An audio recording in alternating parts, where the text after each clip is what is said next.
And here's the thing, it's like when we're dealing with narcissists, like especially narcissistic abuse and the unmasking phase of the narcissism, it's just ends up just being this, complex, battle for accountability. So I want to actually go through what it is exactly that, survivors of narcissistic abuse have to endure.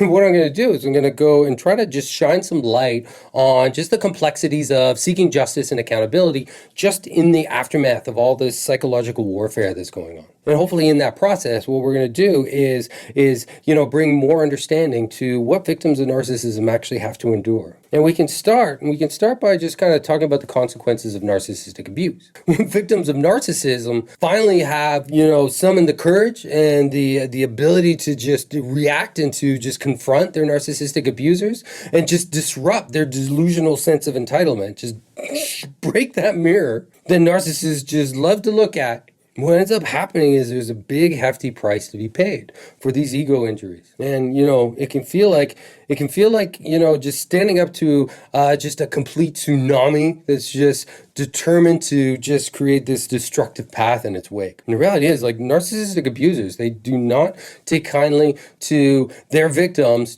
breaking free from this toxic web that they spent so much time, doing. And, they don't want this relationship to end because look at all the work that they put into just kind of creating this web that got you stuck in it and you've been in there for a while. And now what? You're breaking free? Oh, now I got to build a new web and try to get someone else. It's so much work. So you can see how the narcissistic mind works. It's just like it's an investment. That's torture that they've been doing over years sometimes. It's an investment of time and control. And then all of a sudden you're breaking free? No wonder they feel heartbroken. Nuts. But in their weird world, so I invested and now you're walking away? Yeah, it's exactly what's happening. Exactly. Just like that. And it's so hard. It's incredibly difficult to hold narcissistic abusers accountable for their psychological abuse. It's really, really hard. And victims of these, pathological abusers are often just left with scars that are invisible to the naked eye. And it doesn't help that, the courts, the criminal court system, the family court system, all of these legal systems that we have, they tend to prioritize just physical evidence, making it just an uphill battle for victims of narcissism just to seek the justice that they desire. And this legal system is difficult. And explaining it in a court of law, what you've been doing, or with friends or family, it's like trying to explain quantum physics to just a room full of toddlers. That's what it's like to try to make other people understand, just the insidious nature of these narcissistical pathological abusers. Friends and family may, just be completely, in disbelief, or there could be skepticism involved because they can't see the wounds. And the legal system just can't take emotional and psychological violence as serious as physical abuse. And that further compounds matters because bruises can heal.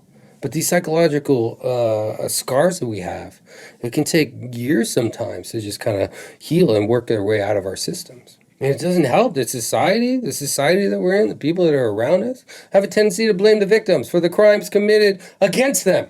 Weird, right? It's like, blaming a hostage for being taken captive. Really? Because victims of narcissistic abuse are just unfairly blamed for their own suffering. And it just further perpetuates this cycle of victim blaming in society. And these societal tendencies that we have, they can make it actually even harder for victims and survivors to just seek the support and validation that they need. Now let's, try to figure out and analyze just narcissism itself. According to DSM-5, narcissism is not just about an inflated ego or self-obsession. It's a complex personality disorder. And it's like trying to fit a multi-dimensional piece, a puzzle piece, into a two-dimensional world, and it just doesn't fit. The DSM-5 is very two-dimensional. It's black and white, literally black and white. And narcissism is just its own animal. It's just deviously and twisted and moving and murky, and it's horrible. And nothing inside the DSM-5 actually fits what the experience actually feels like. The clinical definition of narcissism, according to the DSM-5, is a pattern of grandiosity, a lack of empathy, and a constant need for excessive admiration. And what the hell does that actually mean?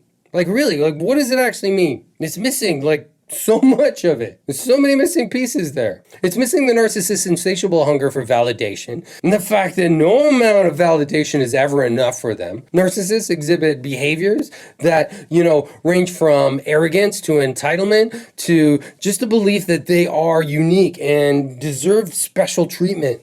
Like, it's so complex. Now, when we talk about narcissism, we're just kind of scratching the surface. Because once we start to, kind of open the books and start to look at the diagnostic criteria outlined in the DSM-5, it includes things like, grandiose self-importance, fantasies of success, power or beauty, a severe lack of empathy, and, exploitative behavior. That's pretty vague and yet all-encompassing. Because narcissism is so much more messed up than that. Because it's so much more. It's not just a list of traits. It's a complex and deeply ingrained personality disorder that goes beyond what meets the eye. And understanding the clinical definition is like, peeling back an onion and only discover that there's more layers there, more layers there, more layers there. And no little line in the DSM-5 is going to be able to encapsulate all of that ever, because there's always more to discover.